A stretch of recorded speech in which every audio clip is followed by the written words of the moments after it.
तो चलिए आज के इस वीडियो में आपको हम ये वाली सवाल बताएंगे जो कि काफ़ी आसान तरीके से बताएंगे और आज के बाद आपको इस मॉडल की सवाल में यानी कि घाता और घातांक से संबंधित सवालों में आपको कोई भी प्रॉब्लम नहीं होगी। तो यहाँ पर देखिए ये सवाल दिया है, ये सवाल काफ़ी इंपॉर्टेंट है और आपको हम बता दें ये एग्जाम की बुक से लिए हुए हैं। भाई देखिए ये एग्जाम की बुक से लिए हुए हैं सवाल जो कि कक्षा 6, 7, 8, 9 के लिए भी काफ़ी इंपॉर्टेंट है और बाकी एग्जाम की तैयारी करें भाई आपके लिए इंपॉर्टेंट है। देखिए ना ये SSC, CGL, SSC ये सब का सब जो है आपका वनडे एग्जाम में काम आता है। यूपीएससी तक में भी ये कभी कभी पूछता है कि सारा क्वेश्चन हमने इंपॉर्टेंट लिया हुआ है। तो चलिए यहाँ देर नहीं करेंगे, आपको हम बताएंगे इसको आखिर बिल्कुल आसान तरीके से कैसे करना है। तो यहाँ पर देखिए सबसे पहले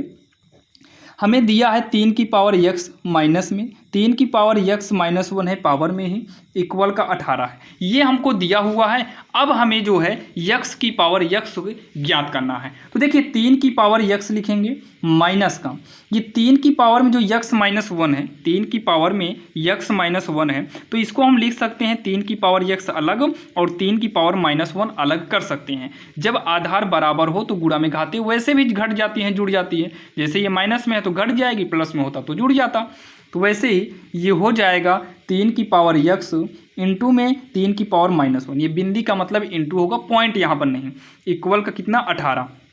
अगर आप देखें तो यहाँ पर भी 3 की पावर x है, इसमें भी 3 की पावर x है, तो हम 3 की पावर x को कॉमन लेंगे। तो यहाँ पर 3 की पावर x कॉमन लेने के बाद 1 बचेगा, माइनस 3 की पावर x कॉमन लेंगे तो यहाँ 3 की पावर में माइनस 1 बचेगा, ब्रैकेट बंद करेंगे, इक्वल में 18 हो जाएगा। 3 की पावर x ब्रैकेट 1 माइनस में 3 की पावर में माइनस 1 है तो ये 1/3 हो जाएगा, 1/3 होगा, इक्वल में 18, इक्वल में कितना हो जाएगा 18 हो जाएगा। 3 की पावर x देखिए 3 इकन्नम 3, यहाँ पर जब भी ऐसा कंडीशन है जैसे 1 की बटे में नहीं है अगले की बटे में 3 है तो ऐसे कंडीशन में आप तिरछा गुणा कराओ, 3 इकन्नम 3, 3 हो जाएगा, 3 में से आप 1 घटा दो क्योंकि माइनस है तो 3 इकन्नम 3, 3 में से आप 1 घटाएंगे तो 3 में से 1 घटेगा तो 2 आएगा, यहाँ कोई चिन्ह नहीं है तो यहाँ इंटू कर लेंगे, 2/3 हो जाएगा, 3 इकन्नम 3, 3 में से गए 2/3 ही रहेगा, बराबर का हम क्या करेंगे 18 कर देंगे। अब इतना करने के बाद 3 की पावर x इक्वल का 18, इसको जब हम पक्षांतर करेंगे ये गुणे में है तो बटे में आएगा, लेकिन ध्यान देना जब ये इधर से इधर आएगा ना तो नीचे वाला ऊपर चला आएगा, ऊपर वाला नीचे हो जाएगा, तो 2 इकन्नम 2 होगा, 2 नवा का 18 हो जाएगा।